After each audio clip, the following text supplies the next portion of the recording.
This first page sets out the overall topic of believing in God, and the sections you would have covered in your studies. You'll notice this section only deals with Christianity. Other sections will combine Christianity and Islam. This page sets out the keywords connected with the topic. It's important to know the keywords as they're used in A questions, worth 2 marks. But if used while answering other questions, they will show a higher level of understanding and you'll be awarded further marks. The main features of the religious upbringing in one religion and how it may lead to belief in God. There are several different points you can use, however the main points are baptism. Baptism is a ceremony where the child is welcomed to the Christian faith. Going to church, where they would experience other Christians worshipping around them. Being taught to pray, an experience that is normally taught by parents to a child. Attending a church school, where the child would be surrounded by other young Christians and taught by Christian teachers. Others include attending Sunday school, reading the Bible and being confirmed. Questions related to this topic will ask you, how does a religious upbringing lead to belief in God? You will have to give a brief description of these points we have already covered, as well as introducing the below. So, how can a religious upbringing lead to belief in God? There are 4 points to remember. The child will believe in God because he or she is surrounded by faith in their upbringing. The child, as it grows, will see adults believing in God, and because they are role models for the child's life, the child is more likely to want to grow up like them, therefore to believe in God. By attending church and Christian school, they will be surrounded by Christians, and because as humans we want to fit in with our surroundings, they will believe in God. Another reason why those who have a religious upbringing may believe in God is that not believing is outside their experience. They don't know any different. Religious experiences are very important to religious people as it offers proof that God exists. And for those who are atheists or agnostics, having a religious experience may lead them to believe in God. We shall focus on 4 main types of religious experiences: numinous, conversion, answered prayers and miracles. These all make a person feel that there is a God.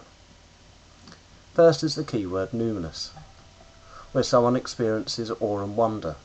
What times could make someone feel this way? This feeling could be caused by many things, but it's usually something to do with nature. For example, looking up at a wide blue sky that goes on seemingly forever. Same too when looking at the stars or a sunset, something only God could have created.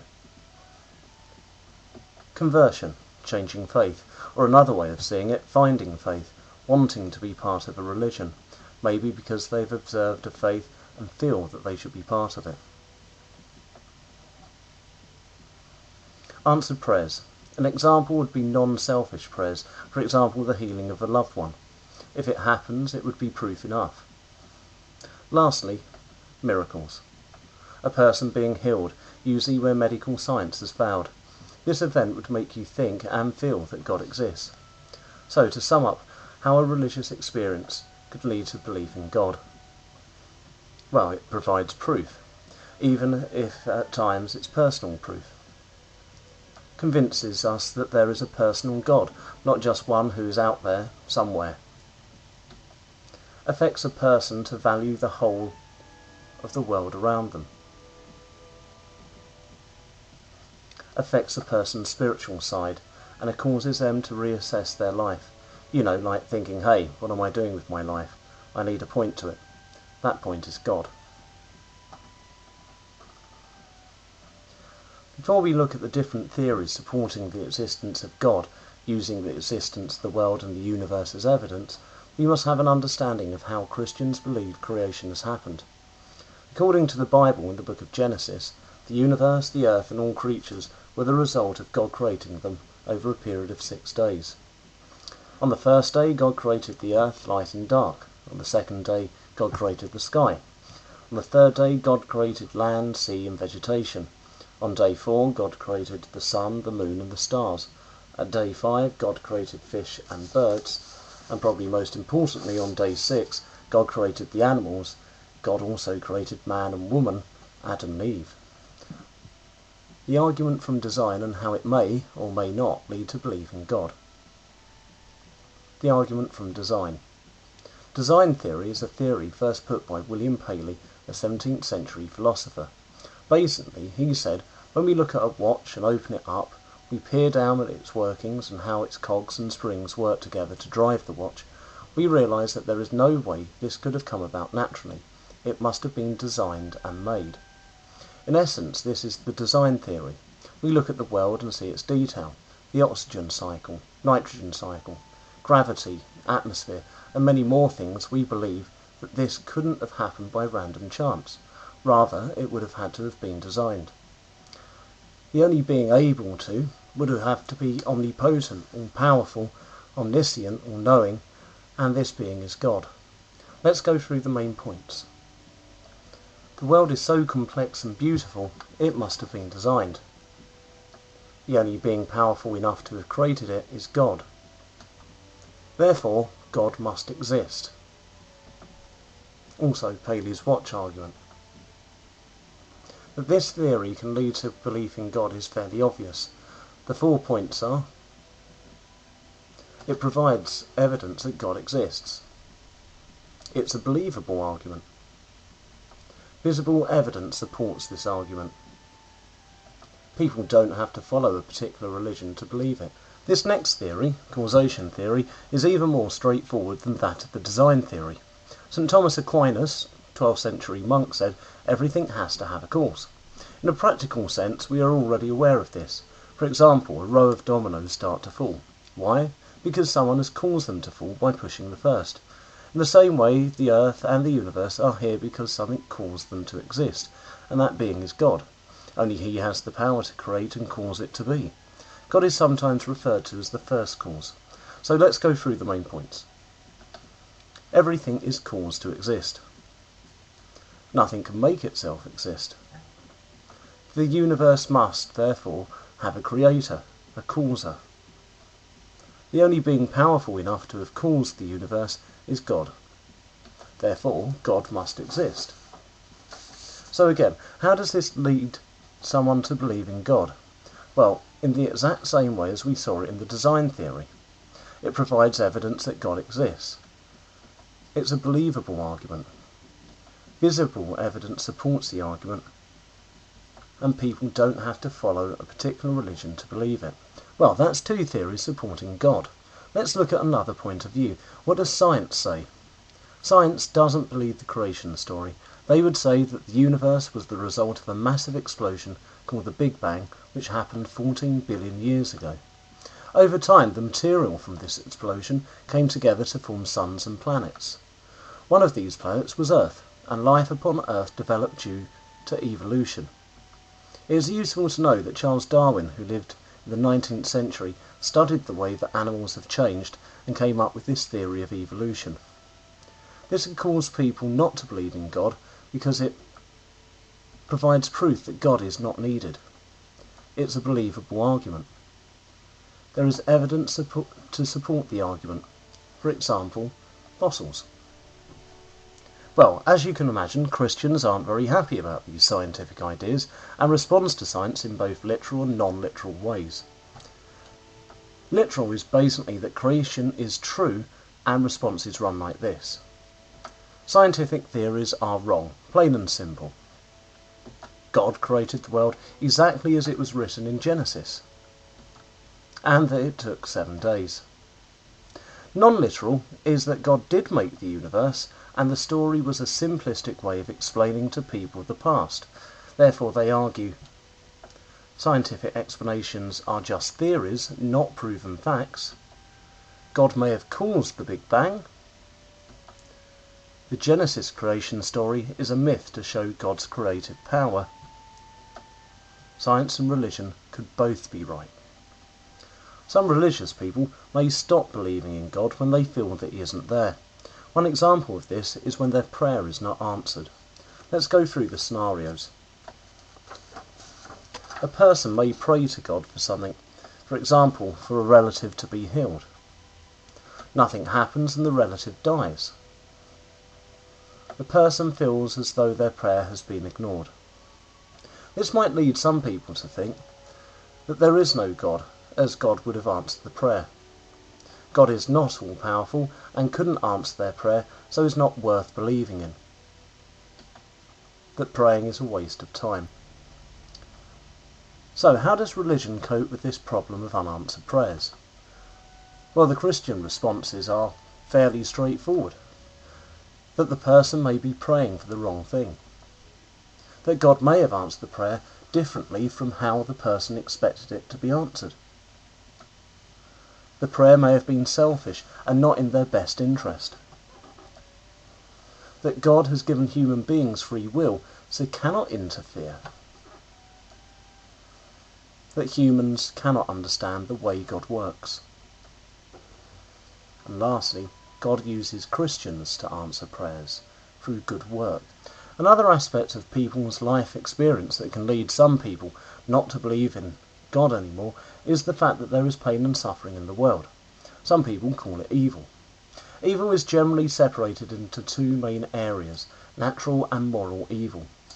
Natural evil is used when explaining natural disasters, for example, volcanoes, tidal waves, things that humans have no control over. While moral evil, the evil that humans are responsible for, examples include war and murder. The problem is that if God is omnipotent, omniscient, and omnibenevolent, how should evil exist? The main points are, God knows everything and has the power to do anything. Therefore, if God loves humankind, there should be no suffering. That there is suffering in the world, so either God doesn't exist, or God isn't all-loving, all-knowing, and all-powerful. This all translates into non-belief. There cannot be a God, as God would not allow people to suffer. Innocent and good people often suffer more. If God existed, he would step in to stop things, like the Holocaust. Christians have several responses to explain why God allows evil and suffering to take place. Theoretical responses include: God cannot intervene in the world because he has given us free will. Suffering can strengthen faith and make us into better people. Evil and suffering produces opportunities for us to do good, for example, charity work. Practical responses of these: praying for those in need, giving money to charity, working for charities.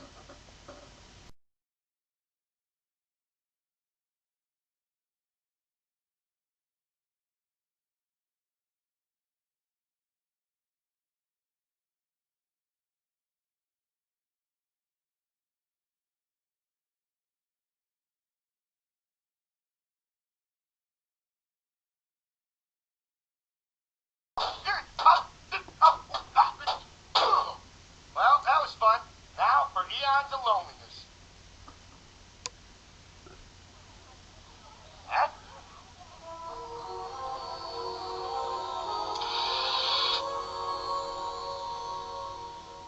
Fellow shrimpkins, behold him that hath taken us unto his breast. Holy frijoles!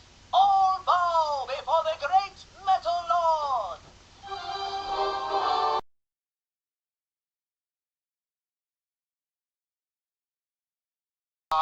It's all my fault. Malachi, tell thy people that the Lord is moved by their plight.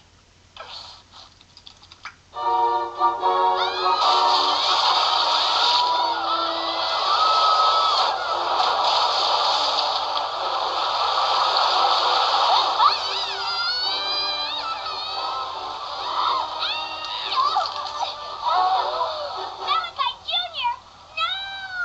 Daddy, I can't hold much longer. My arms are tired from hugging. Save him! Save my son, O metal lord! This looks like a job for God.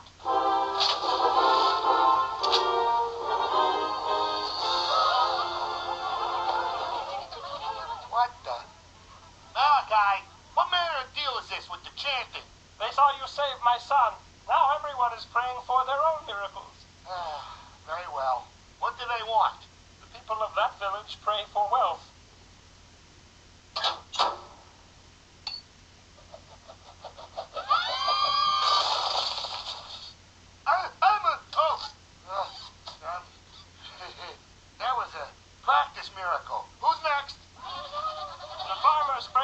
sunlight, so their barley might make a more refreshing beer for today's God on the go. Very well. Let there be light.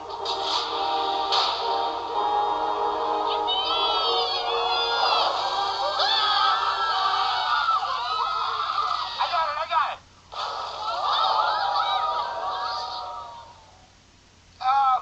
When you write in the Bible, you might want to omit that last.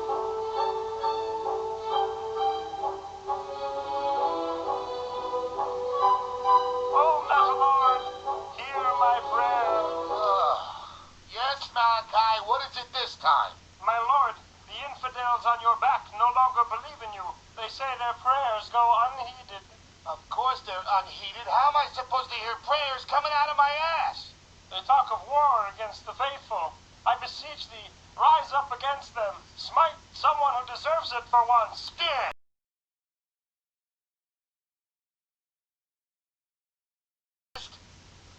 The dead. All dead. Who would have known playing God could have such terrible consequences? I have always been. Oh my God. Are you God?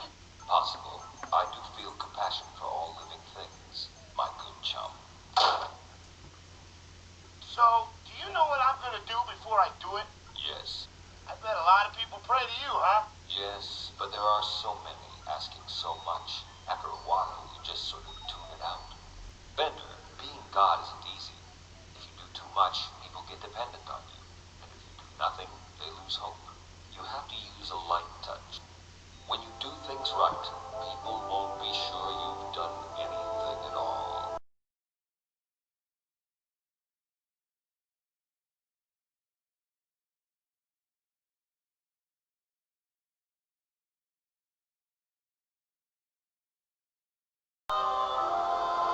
Thank God you're all right. God, yeah, let's thank God, shall we? For his blessings are raining down upon me. Wait, that's not rain! Bruce, please don't do that, honey. You know that everything happens for a reason. That I don't need. That is a cliche. That is not helpful to me. A bird in the hand is worth two in the bush. I have no bird. I have no bush. God has taken my bird and my bush. Oh, I see. So God is picking on you? Is that what you're saying? No, he's ignoring me completely. He's far too busy giving Evan everything he wants. Oh, that's great, Sam. But you missed your target. I'm over here. Don't get mad at the dog. It's not the dog's fault. No, it's God's fault. I gave him the wrong coordinates. You know what? Enough, all right? You just stop being such a martyr? I am not being a martyr. I'm a victim. God is a mean kid sitting on an anthill with a magnifying glass, and I'm the ant. He could fix my life in 5 minutes if he wanted to, but he'd rather burn off my feelers and watch me squirm. Tell me what's going on. What should I do? Give me a signal. I need your guidance, Lord. Please send me a sign. What's this joker doing now? Oh, I know quite a lot about you, Bruce. Just about everything there is to know. Everything you've ever said, or done, or thought about. Explain the rules. Rules? Yeah, you left in such a rush, I didn't get a chance to explain. You have all my powers. Use them any way you choose. There are only two rules. You can't tell anybody you're God. Believe me, you don't want that kind of attention. And you can't mess with free will. Can I ask why? Yes, you can. That's the beauty of it. But what about the voices in my head? Is that part of the hilarity? No, those are prayers. And you keep ignoring them, they're going to build up on you like that. But it's just noise. I can't understand them. Right? You're not listening, son. Let's see. You had my powers for a little over a week now. How many people have you helped? Well, you took your job, Bruce, so I suggest you get to it.